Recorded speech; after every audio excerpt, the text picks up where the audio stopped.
Hi friends, நான் என்ன சமைச்சிருக்கேன் நேற்று கேட்ட வீடியோவில் நிறைய பேர் கரெக்டாக கண்டுபிடிச்சிருந்தீங்க மட்டன் பிரியாணின்னு சொல்லிட்டு. ஆனால் ஒரு விஷயத்தை மிஸ் பண்ணிட்டீங்க. தேங்காய் பால் மட்டன் பிரியாணி எப்படி பண்ணுறதுன்னு பார்க்கலாமா? பிரியாணி பண்ணுறதுக்கு மட்டன் வாங்குறீங்கன்னா பெரிய பீஸாக வாங்கிக்கோங்க, லைட்டாக கொழுப்பு கறியாக வாங்கிக்கோங்க, செம்ம சூப்பராக டேஸ்ட்டாக இருக்கும். 2 ஸ்பூன் இஞ்சி பூண்டு பேஸ்ட், 2 ஸ்பூன் மிளகா பொடி, உப்பு இதெல்லாம் போட்டு கையில் நல்லா பிசைஞ்சு விட்டுக்கோங்க. நல்ல மசாலா போட்ட மட்டனை குக்கருக்கு ட்ரான்ஸ்ஃபர் பண்ணி கரெக்டாக 2 விசில் மட்டும் விட்டு எடுத்து வச்சுக்கோங்க. பவுலில் லைட்டாக கழுவி விட்டு தண்ணி மட்டும் ஊற்றிக்கோங்க. இன்னைக்கு நம்ம செய்ய போகிற அளவு வந்து 1 kg அளவுக்கு ரைஸ் எடுத்திருக்கேன், 1.5 கிலோ அளவுக்கு மட்டன் எடுத்திருக்கேன். இந்தியா கேட் பாஸ்மதி ரைஸ் தான் நான் எடுத்திருக்கேன்.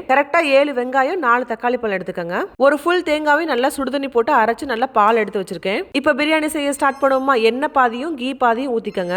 பட்டை, கிராம், ஏலக்காய், ஸ்டார் அனிஸ், பச்சை மிளகா, வெங்காயம் இதெல்லாம் போட்டு நல்லா வதக்கி விடணும். வெங்காயம் நல்லா கலர் மாதிரி கோல்டன் கலர்ல வரணும். வெங்காயம் பாதி வதங்கினதுக்கு அப்புறம் உப்பு ஜாயின் பண்ணிக்கங்க. வெங்காயம் நல்லா பிரவுன் கலர்ல வந்ததுக்கு அப்புறம் தக்காளி நீங்க ஆட் பண்ணீங்க அப்படின்னா இந்த மாதிரி கலர் கிடைக்கும் உங்களுக்கு. தக்காளி நல்லா மசிஞ்சு தக்காளியோட கலர் வந்து எண்ணெயில இறங்கிரும். அதுக்கப்புறம் மிளகா பொடியும் பட்டை, கிராம், ஏலக்காய் பொடியும் ஜாயின் பண்ணிக்கங்க. கரெக்டா இந்த ஸ்டேஜ்ல வந்து 2.5 ஸ்பூன் அளவுக்கு இஞ்சி பூண்டு பேஸ்ட் சேர்க்கணும். ஆல்ரெடி மட்டன் வேக வைக்கும் போது வேற சேர்த்திருக்கோம். போட்டிருக்க மசாலா அதுக்கப்புறம் இஞ்சி பூண்டு பேஸ்ட் நல்லா வாட போனதுக்கு அப்புறம் தயிர், எலுமிச்சம்பழத்தை சேர்த்து விட்டீங்க அப்படின்னா நல்லா எண்ணெய் பிரிய ஆரம்பிச்சிரும். கரெக்டா இந்த ஸ்டேஜ்ல மல்லி இலையும் புதினா இலையும் நல்லா ஜாயின் பண்ணி ஒரு பெரட்டி விட்டுக்கோங்க. இப்ப கரெக்டா 2 விசில் விட்டு மட்டன் வேக வச்சிருந்தோம் இல்லையா, அதை எடுத்து பாத்தீங்க அப்படின்னா இந்த மாதிரி அரைவாசி கூட வெந்திருக்காது. இந்த மசாலாவோட சேர்த்து நல்லா மூடி போட்டு 15 மினிட்ஸ் நல்லா வேக வைக்கணும். மட்டன் மசாலா எல்லாம் அடியில புடிச்சிடக்கூடாது. 2 டைம் ஓபன் பண்ணி கிண்டி விட்டுக்கோங்க. நீங்க எந்த கப்ல அரிசி அளக்குறீங்களோ அதே கப்ல 1.5 கப் அளவுக்கு தண்ணி அளக்கணும். சோ 1 கப் அளவுக்கு நீங்க ரைஸ் எடுக்கிறீங்க அப்படின்னா 1.5 கப் அளவுக்கு தண்ணி எடுக்கணும். ஃபர்ஸ்ட் தேங்காய் பால் ஊத்திட்டு அது பத்தாததுக்கு தண்ணி ஊத்திட்டேன் நானு. அரிசி போட்டு 2 கொதி வந்ததுக்கு அப்புறம் ரைஸும் தண்ணி சரிசமா வந்ததுக்கு அப்புறம் தம் போட்டுற வேண்டியதான்.